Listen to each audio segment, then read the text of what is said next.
everyone, and welcome to the show. You know who I am, and I hate all of you. Meow. Whoa, Susie, there's no need for you to be like that. Well, of course there's a need for me to be like that. So there. Meow. Whoa. Okay, then. So, we usually do not post on a Sunday. But today is a very special day because it is the birthday of the man who gave us The Lord of the Rings and The Hobbit. The man who changed fantasy to what it is today. His name is J.R.R. Tolkien. Yes! Yes! Yes! I mean, here's the reason why we have what we have today, which is this podcast. Yeah, we talk podcasts. Yeah. And, so today, to this very day, how did it start? When did we get? When did we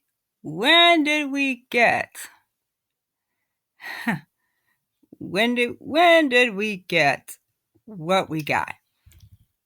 Yeah, I'm glad you asked, Humphrey. It's not when, it's how. How did we get what we get? Now,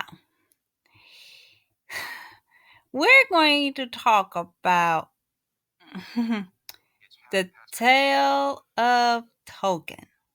The tale? Where was he born? He was born in South Africa. And, well, he was, and of course, though, he was born and raised in South Africa. Moved to England when his father died. So, he left. And so that's where he grew up. After his mother's death, he went to live with his uncle. So his uncle was a priest who took care of him until he became an adult. And so the things we do as adults all have to start in childhood, where he began to invent alphabets. And then of course the movie talks about him going to college, getting with some friends, drinking tea, and reading fantasy stories. Oh, so they like to read fantasy? Yep. And tea time, because in Britain, they have tea time. Well, that's kind of why we do tea and Tolkien. And, so everything that happened to him when he wrote his stories happened in real life. Even the one scene where in Lord of the Rings he got bit by a spider. He actually, when he was a baby, he got bit by a spider while playing in his garden. Luckily though, his nurse caught him and rescued him. Oh, so his nurse caught him and saved him. Well, he never ever hated spiders after that.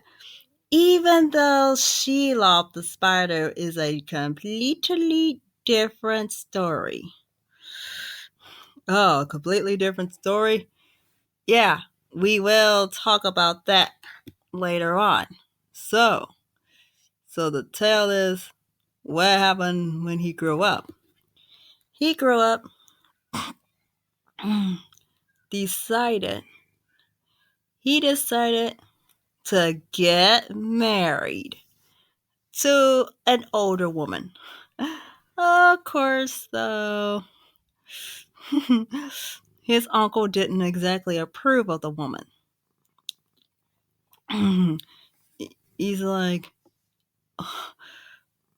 see, look, you cannot marry her until you're an adult. So he waited until an adult before he married said wife. Before he had said wife. So they got married, and then the war broke out. And then, of course, the war broke out. Yeah, these things happen, folks. Remember, kids, war is not glamorous. No matter how many times they try to tell you in the movies, it ain't glamorous. How bad was it? He participated in the Battle of the Somme. You mean some?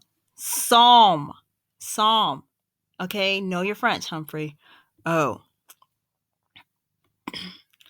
And then, so what happened? What happened? In the Battle of the Somme, he came down with a bad case of trench fever. Ugh. What's trench fever? That's what happens when you get bit by lice. Ugh. And it's not happy. Other people who came down with trench fever were A.A. Milne, who wrote the Winnie the Pooh series, and of course, C.S. Lewis, who wrote the Narnia series. We will cover Narnia later. So what happened? He lost 99% of all the friends he made in school in that war. Ugh. Oh, no. Yeah. War is not glamorous, guys. And you will lose a lot of your friends. Oh, man. That's not good. And at the same time, he started writing the Book of Lost Tales. The first tale that was lost to the ages until now was the Fall of Gondolin. We talked about that, didn't we? Yep. I'm going to have to do a remake of that blog post because it doesn't. Yeah, it didn't seem kind of righteous at that time, but hey, we're going to go back and revisit it. And then I'm going to do an extensive book review on that. And so I have after the war was over. The war ended. Finally, the war finally ended. But like in 1970, around the same time his first son was born, Tolkien and his wife went for a brief walk in the woods. And in a small woodland glade filled with hemlocks, she danced. Who? His wife. She had dark hair and blue eyes, which gave Tolkien the idea of Luthien. And that's where Beren met Luthien when she was dancing in the woods. How? Oh, let's just say he got lost. He was on an adventure, got lost, and then he ended up meeting her, and of course, that led to the infamous theft of the Silmarillion from the evil Morgoth, who evilly stole the Silmarillion. Well, we can talk Silmarillion later. I mean, we covered Silmarillion many times. And we spoke of Beren and Luthien once upon a time. And we need to revisit that story. So, After the war finally ends, though, Tolkien's first job was the Oxford English Dictionary. And then he also did a Middle English vocabulary, wrote and did an edition of Sir Gawain and the Green Knight. Yeah, Sir Gawain did kind of flinch a little while the sword hit was at his neck. Ooh. And then there was Sir Gawain and the Green Knight. Yeah. And then he did other works too. And then he also started teaching at Pembroke College, where he wrote The Hobbit and parts 1 and 2 of Lord of the Rings. And he also did a translation of Beowulf. It's an extremely important piece of literature, adapted into numerous films. And of course, this was the one poem that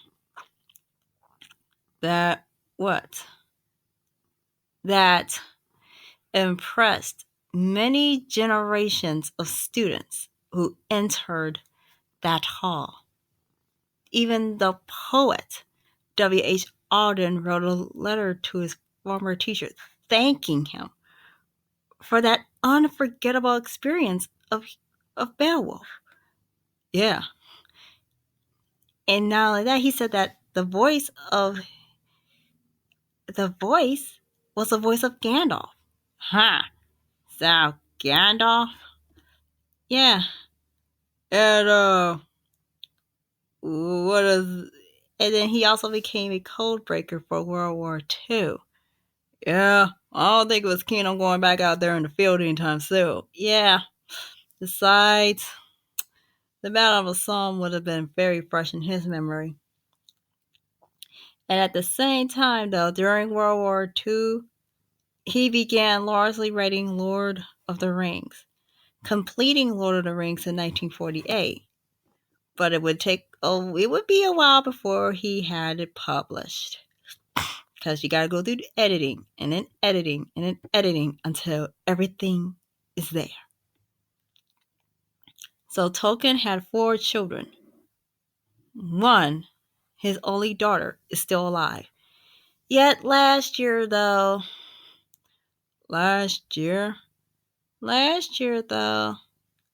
his son Christopher Tolkien died. Oh, yeah. I mean, he was old. Huh. And it was for his children that Tolkien wrote the Father Christmas letters. Oh. And Father Christmas letters can be read, too. And of course, he began to retire. He retired after he retired in 1959. It's around the same time The Lord of the Rings had been published a few years earlier, and people were starting to read them. And look, the sales from the book made him rich. And he, of course, let us not forget that he started a writing club, a club for all those who love to read and talk literature. And, of course, C.S. Lewis was a member of that club. And he helped. 7. He finally got over his atheism and started writing the Chronicles of Narnia. Ah, so what happened in Tolkien's final years? Him and his wife, they both died because they were old. They were old. Yep, and they were buried in the same grave. Well, of course, last year we heard that he had died in 1973 when he was 81. Yeah, 81. That probably should be a cap. That should be a level cap in the world of fantasy. Huh. The guy who gave us modern day fantasy died at age 81 in 1973. Okay, so the 1 stood for the One Ring to rule them all, the 9 for the ring wraiths, the mortal men who did get the rings, the 7 for the dwarves, and 3 for the elves. Yeah, mind blown. Huh. So the significance of 1973? Yeah, you can find that out for yourself. Whoa. So, okay. So, let me see. I'm going to look up 1973 Tolkien.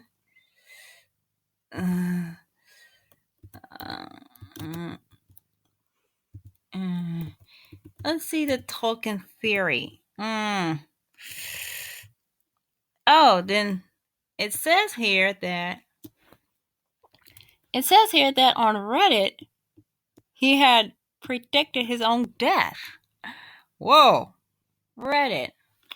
It is a time waster. Okay. But then, of course, we had the poem. 3 rings for the elven kings of the sky. 7 for the dwarf lords in the halls of stone. 9 for mortal men due to die. 1 for the dark lord on his dark throne.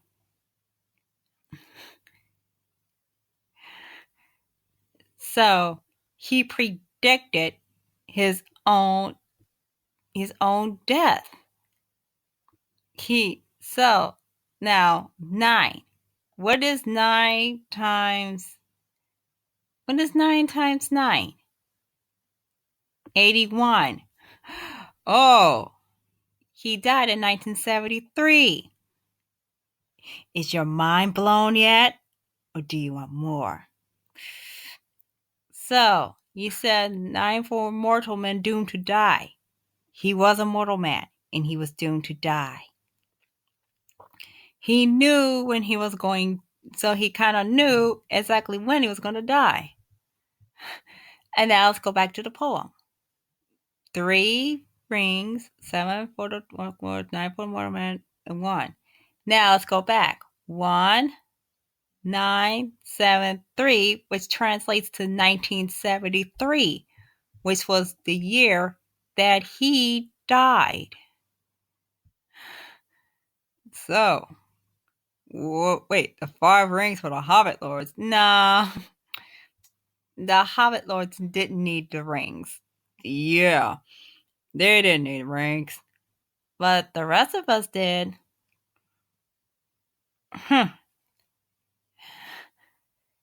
And so there was that. So in 2019, his estate would be over 2 million pounds. Now let's try to convert pounds to dollars and see how much he's got. So what was his views? He was a Roman Catholic. And it shows a lot in his works. There are Christian themes in Lord of the Rings, and we will cover those in a later date. Maybe we could use a slideshow? Yeah, a slideshow. He was not fond of industrialization.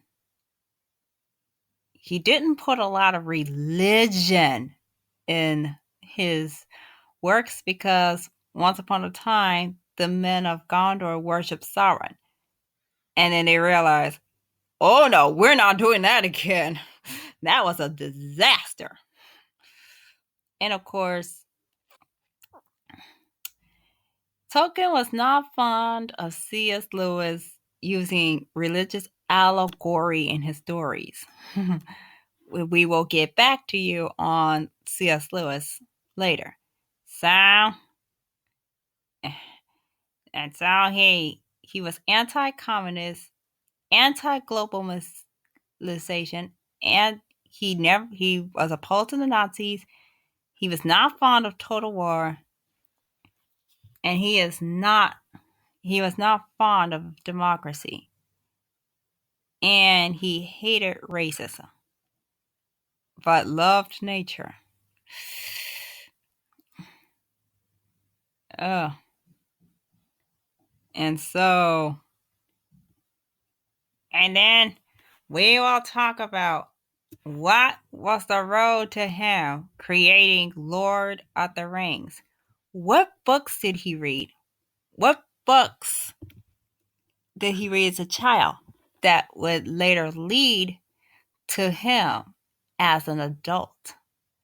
As an adult? Yeah. What led to... So what happened? As an adult? Yeah. And plus there was Old English. There are Old English. Yeah. There was Norse mythology, like the sagas. Oh, the sagas? Yep. And then we have the Poetic Edda, the Prose Edda, and the Nibelungenlied. Shoot. Ugh. I gotta go back to those German languages. Yeah. And then next thing you know, and then there was even the part where he got the idea of the One Ring from Richard Wagner's Ring Saga. You mean Wagner? No, not Wagner. Wagner. It's German. It's German? Yes. And then he also got ideas from his other stories from Oedipus Rex, which was a tragedy, which was also part of the which made its way to the Silmarillion and the Children of Hurin. And then there was the Kalevala, that is an epic poem from Finnish oral folklore. And there is, but he did not like it when people described his work as Nordic because it was racist and pagan. But so he never believed in elected officials either. No, the return of the king meant the king. Oh, okay. And plus, he didn't like the he never liked the mischievous fairies and sprites. He preferred his elves to be tall and graceful. Yeah. I'm pretty sure Loki would approve. Yeah, that's right. But Loki definitely would approve. Yeah. Look, the elves are inferior to the gods, but more superior to humans. Yeah, what happened after humanity triumphed, though? The elves were driven away. Ugh. Yeah, that's why we don't have that many elves around. Boo! What a tragedy! Boo! Oh, don't worry. They'll be back. That's so... Alright, so what else did he write? He wrote Beowulf, The Monsters and the Critics, which he did a lecture on. He did a lecture on that. Yep. And then he did fairy stories, which is a bunch of cute little fairy stories. It was a presentation. He did a presentation on Andrew Lang's work, as a folklorist and a collector of fairy tales. Whoa.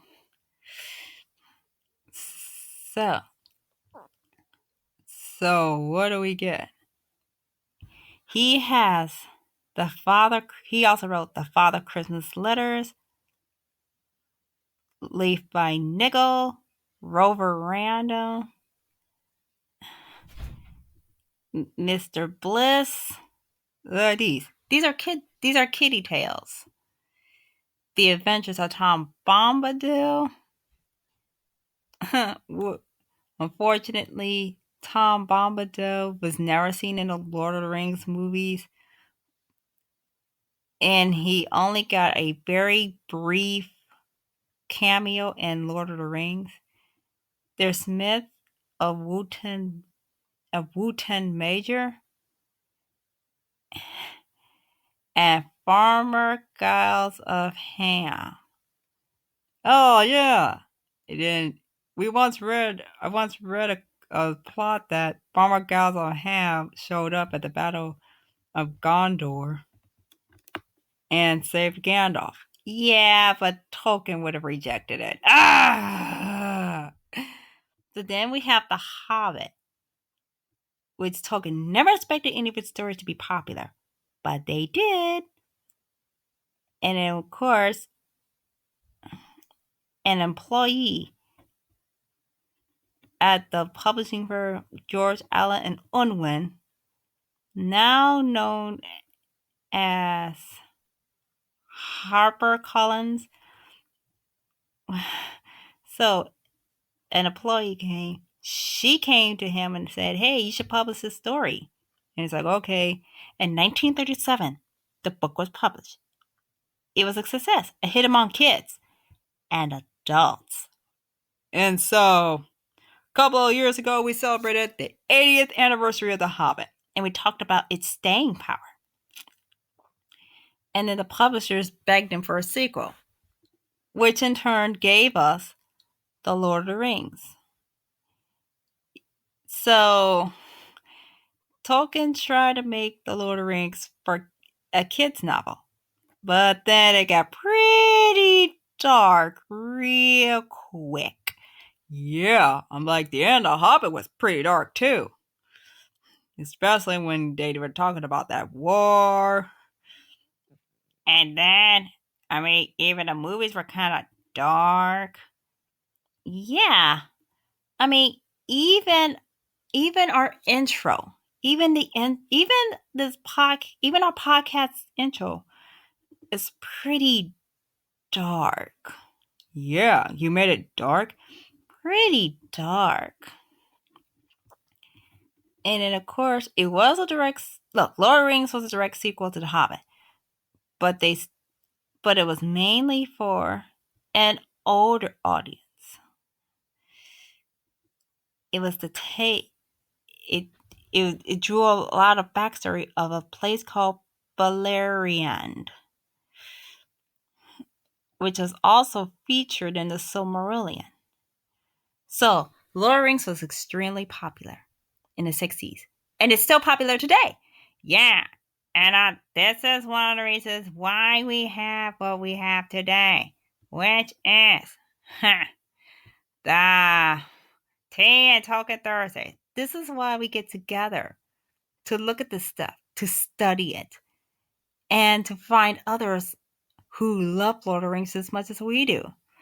Yeah, come on. Didn't it become a successful movie?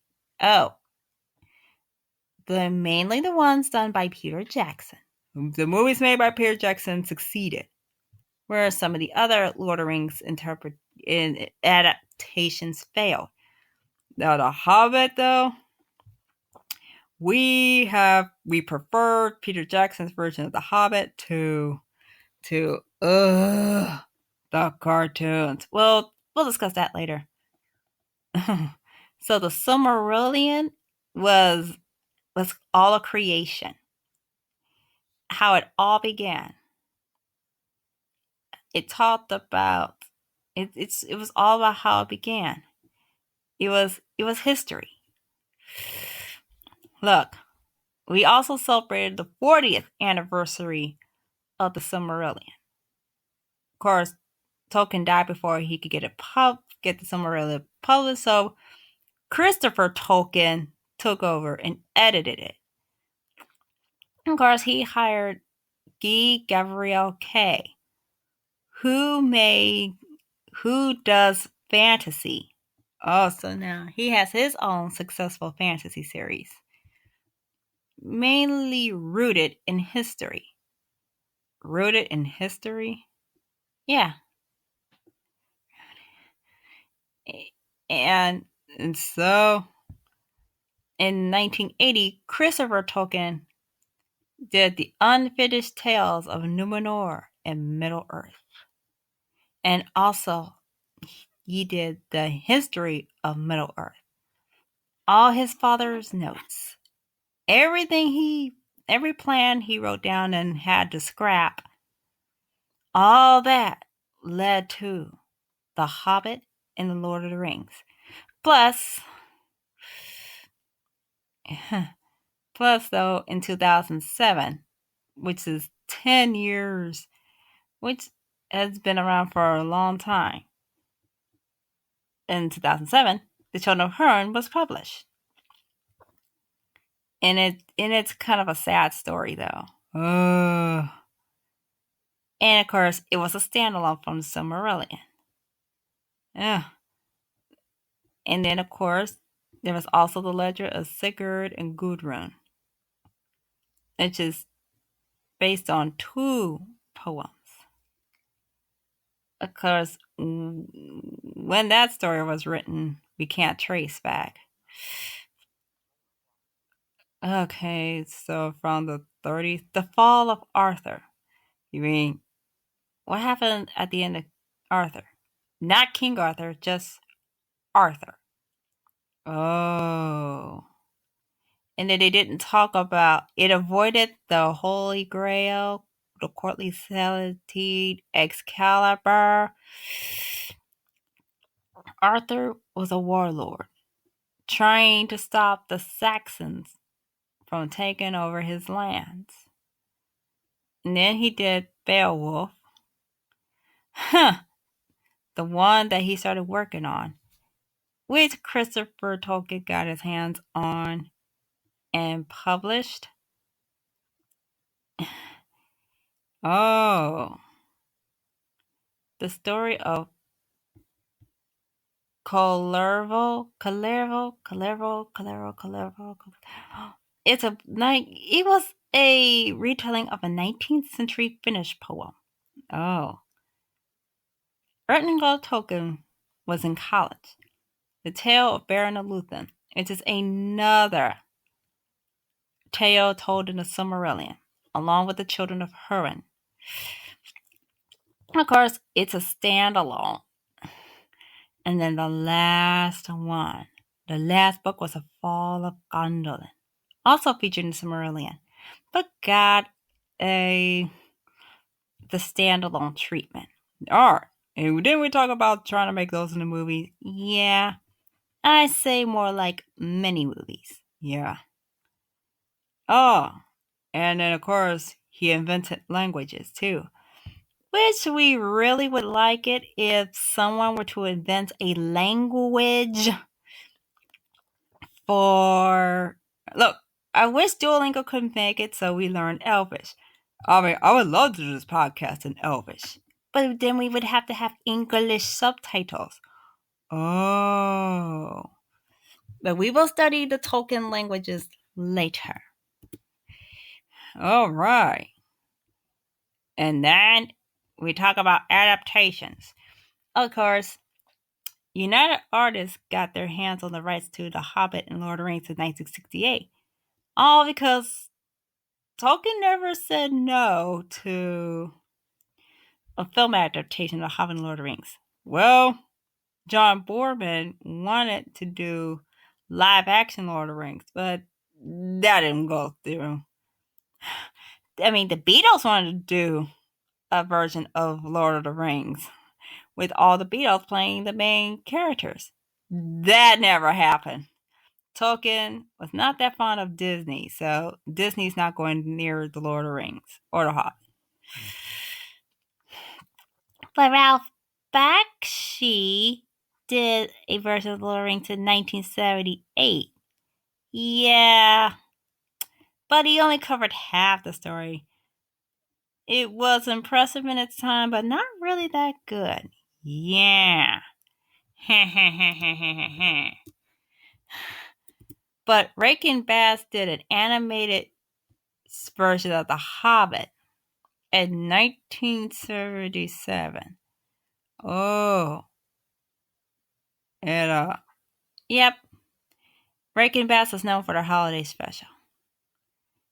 And then, of course, they did Return of the King, which succeeded where Bakshi failed. Where he failed? He failed to finish the story. But in 2001 to 2003, New Line Cinema got their hands on Lord of the Rings and made it into the movies we have today. Thanks to Peter Jackson. Yes! And guess what? The Lord of the Rings succeeded on almost all levels, winning all kinds of awards, breaking all kinds of records. Yay! And then, of course, it's like, you know what? Let's do that again. Well, Warner Brothers and New Line Cinema joined forces to give us The Hobbit, directed by same guy, Peter Jackson. Yay! And it consisted of the unexpected journey, the desolation of Smaug, and the Battle of the Five Armies. Well, the Battle of the Five Armies, yeah, all those movies are good. The Lord of the Rings and the Hobbit movies are good. But I warn you, it was good. But the Return of the King and the Battle of the Five Armies will mess you up. You will be crying at the end of the series. No, you will cry because the story is over. You will cry because you don't want the story to be over. You will cry because the characters you grew attached to died. Man, I'm still mad at you, Azog. You ruined everything. What? Why you guys blaming me? Look, Azog. You ruined everything. Hey! I'm not as bad as you think. Be quiet, Azog. Ooh. Yeah. Yeah. Ah, and another thing. What is it? Well, did you guys realize that there was a film called Tolkien? Yeah. It was released in May of 2019. Yeah. Wait, it says here that it focused on Tolkien's early life and work experiences. But there's one little problem. Well, the Tolkien family estate didn't exactly give permission to make the film.